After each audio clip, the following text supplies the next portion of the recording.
네, 북한은 어제 통지문을 통해서 불미스러운 일이 생겼다면서 사과를 표명을 했습니다. 그렇지만 우리 군이 밝힌 내용과는 사실관계가 달라서 지금 논란이 이어지고 있습니다. 외교안보팀 출입하는 배준우 기자와 지금부터 뉴스 추적하도록 하겠습니다.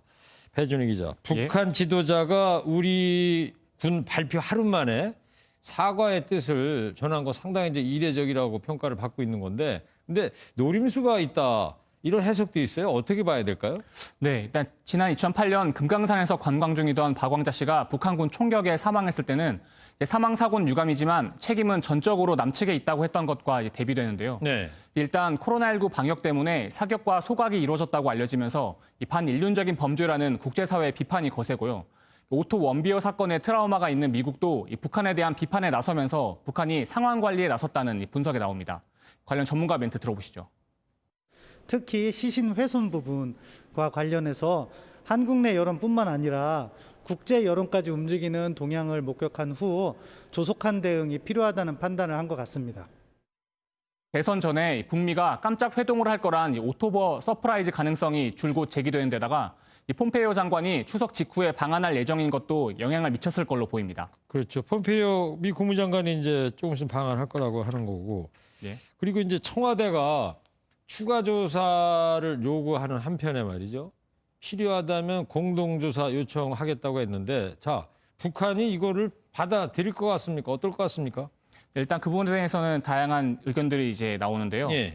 이제 북한이 일단 공무원 A씨가 신분 확인의 요구에 답을 하지 않고 도주할 것 같은 모습이었다고 밝혀서 이제 A씨가 북한 측의 월북 의사를 밝힌 정황을 포착했다는 저희 국방부 발표와는 배치됩니다. 네.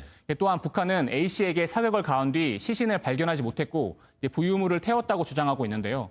시신에 기름을 부어서 태웠다는 우리 군의 발표와도 다릅니다. 결국 논란이 가라앉지 않자 청와대는 북한에 추가 조사를 요구하고 필요하면 남북 공동조사도 요청한다고 밝혔는데요. 보다 적극적인 사태 진정에 나서는 모습입니다. 네. 하지만 지난 2008년 박광자 씨 피격 사건 당시에도 남측의 진상조사는 거부하는 등 북한이 남북 공동조사에 응한 전례가 없어서 성사 가능성은 일단 낮다는 의견이 많습니다.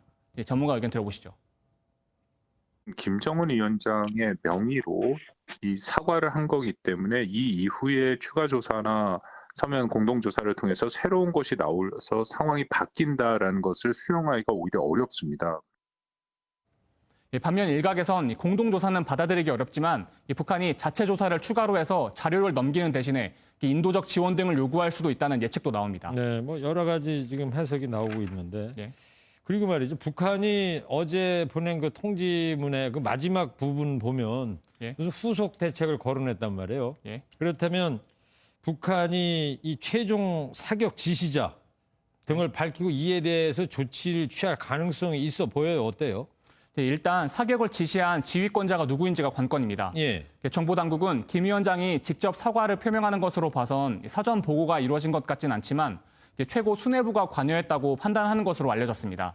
박정천 총참모장과 림광일 정찰 총국장이 보고를 받고 사살 지시를 내렸을 거란 관측도 나오는데요. 우리 군도 상부 지시가 있었다고 발표했었습니다.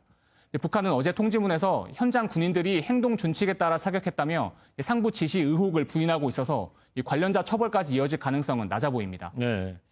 그리고 이제 이 부분이 가장 국민들을 이제 분노하게 만드는 부분인데 북한은 이제 시신을 소각한 게 아니다. 예. 부유물을 소각했다. 이렇게 통지문을 통해서 주장을 하고 있는데. 네. 자, 시신이 그렇단 말이죠. 해상에 어때요? 좀 떠오를 가능성 그런 거는 없나요?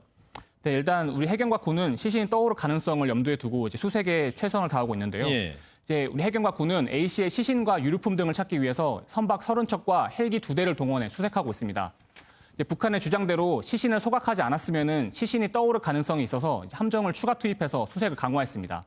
해경은 소각이 이루어진 등산곳 남쪽 해역을 가로 74km, 세로 18.5km 범위를 8개 구역으로 나눠서 집중 수색 중입니다. 네. 수색 범위가 1370제곱킬로미터에 달하고 이것은 여의도의 160배에 달해서 또 서해는 조류가 하루에 4번씩 바뀌고 그 속도도 빨라 수색이 쉽지 않은 상황입니다. 그렇겠군요. 여기에 전문가들은 시신은 부패가 진행되고 가스가 생성돼야 부력이 떠오르는데 이게 바닷물의 소금기와 낮은 수온 때문에 부패가 안 돼서 아직 해저에 있을 가능성이 있다는 분석도 나오고 있습니다. 그렇습니까? 자, 그리고 이 북한 통지문이 박지원 국정원장이 청와대에 이제 직접 전달한 것으로 이제 알려지고 있단 말이죠. 네. 그렇다면 그동안 끊겼던 걸로 알고 있었는데 남북에 한 라인이 살아 있었다는 겁니까? 네, 정부 관계자는 북한 통지문이 국가정보원과 북한 통일전선부의 한 라인이 가동된 걸로 안다고 밝혔습니다. 지난 6월 남북 군 통신망 등 연락망이 끊긴 와중에도 한 라인이 유지되고 있었다는 건데요. 지난 8일 남북 정상이 주고받은 친서도 이 한 라인을 통한 것으로 보입니다. 네. 자, 그리고 마지막으로요. 그 유시민 정세현 전 장관 등이 어제 유튜브 방송에서 예. 김정은이 계몽군주다 이렇게 좀 우호적인 발언을 했다고 해서 좀 논란이 일고 있지 않습니까? 네. 수령 유일 영도 체제인 북한에서는 수령은 오류를 범할 수 없는 절대적인 존재인데요. 그만큼 북한 최고 지도자가 직접 불미스러운 일이 발생해 미안하다고 사과한 것은 이례적입니다. 논란이 된 유시민 이사장의 계몽공주 발언도 북한의 통치 스타일이 달라졌다고 말하는 맥락에서 나왔는데요. 우리 국민이 생명을 잃었고 또 그 시신을 찾지 못하는 상황이어서 사과를 한다고 해서 긍정적으로 볼 수 있는 것이냐는 비판이 나옵니다. 지난 2008년 박왕자 씨 피격 사건 때 북한이 강경한 태도를 고집해서 금강산 관광이 중단되고 남북 관계가 급격히 얼어붙었는데요. 이번에는 일단 북한이 사과를 표명했지만 정확한 사실관계 파악과 재발 방지책 마련이 시급해 보입니다. 네. 자, 남북 관계와 한반도 평화가 중요하지만 우리 국민의 생명은 그 무엇과도 바꿀 수 없는 국가가 지켜야 할 최우선 순위인 만큼 국민이 납득할 수 있는 진상 규명이 이루어져야 될 것 같습니다. 예.